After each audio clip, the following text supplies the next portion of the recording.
আসসালামু আলাইকুম। আল্লাহ রাব্বুল আলামিনের বাণী নিয়ে আপনাদের সামনে উপস্থিত হয়েছি। আজকে ইনশাআল্লাহ আমরা পবিত্র কোরআনের সূরা আনআমের ৭০ নম্বর আয়াত নিয়ে আলোচনা করব। এই আয়াতে মহান আল্লাহ রাব্বুল আলামিন বলেন, সেসব লোকদের তুমি আল্লাহর বিচারের জন্য ছেড়ে দাও, যারা তাদের দিনকে নিছক খেলা তামাশায় পরিণত করে রেখেছে এবং এই পার্থিব জীবন তাদের প্রতারণার জালে আটকে রেখেছে। তুমি এই কোরআন দিয়ে তাদের আমার কথা স্মরণ করাতে থাকো, যাতে করে কেউ নিজের অর্জিত কর্মকাণ্ডের ফলে ধ্বংস হয়ে যেতে না পারে। মহাবিচারের দিন তার জন্য আল্লাহ তাআলা ছাড়া আর কোনো সাহায্যকারী, বন্ধু এবং সুপারিশকারীও থাকবে না।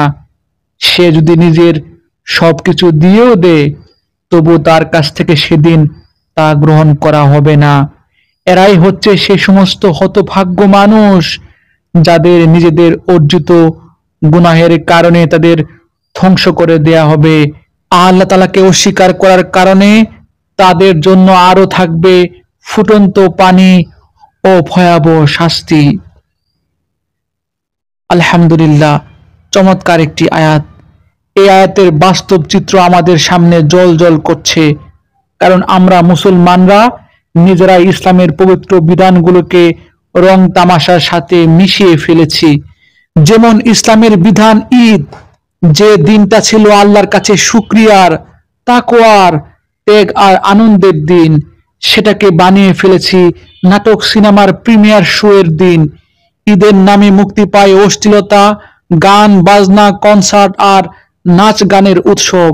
ঈদের সিনেমা, ঈদের নাটক, ঈদের গান, ঈদের কনসার্ট, ঈদের খেলাধুলা। ছি ছি ছি, মুসলমানদের ঈদ কি এ সমস্ত হারাম অনুষ্ঠানের জন্য আল্লাহ রাব্বুল আলামিন দিয়েছেন? অবশ্যই না।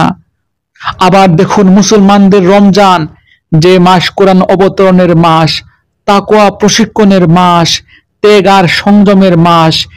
সেই মাসে প্রেমিক প্রেমিকারা হাত ধরে ক্যাফেতে বসে ইফতারি করে, টিএসসির মাঠে বসে ইফতারি করে, নায়ক নায়িকা, গায়ক গায়িকা, রাজনৈতিক নেতা নেত্রীরা বেপরদা ইফতার পার্টির আয়োজন করে, যেখানে নাম থাকে আল্লাহর কিন্তু কাজ হয় শয়তানের।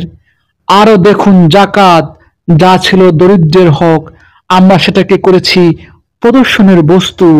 লক্ষ লক্ষ টাকা মার্কেটে শপিং করি, কিন্তু গরিব আত্মীয় স্বজনদের জাকাত দেই না।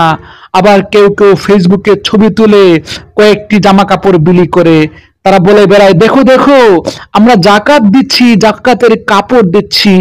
এই সমস্ত লোক দেখানো ফন্দামি।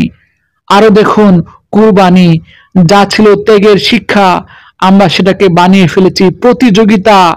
কে কত বড় গরু কাটবে, কে কত টাকা খরচ করে বড় গরু কিনবে, সেগুলো ভিডিও আপলোড করছি, লোকদেরকে দেখাচ্ছি আর অহংকার করছি। এমনকি হজও আল্লাহর ঘরগুলোকেও ছাড়ছি না, কাবা ঘরকেও ছাড়ছি না, সেখানে গিয়ে সেলফি তুলছি, ফেসবুকে আপলোড করে দেখাচ্ছি, দেখো আমি এখন কাবা ঘরে, দেখো আমি চুমু করেছি, দেখো আমি আল্লাহর ঘরে সমস্ত গুনাহ মাফ করে ফেলেছি। আর এই হজগুলো নিয়ে আমরা কন্টেন্ট তৈরি করে অবৈধ উপায়ে টাকা পয়সা উপার্জন করছি। হে মুসলমান, আজ আমরা ভুলে গেছি দিন কোনো তামাশার নয়, দিন কোনো খেলা নয়। আল্লাহর বিধান হলো সিরিয়াস, মহান আখিরাত নির্ধারক বাস্তবতা।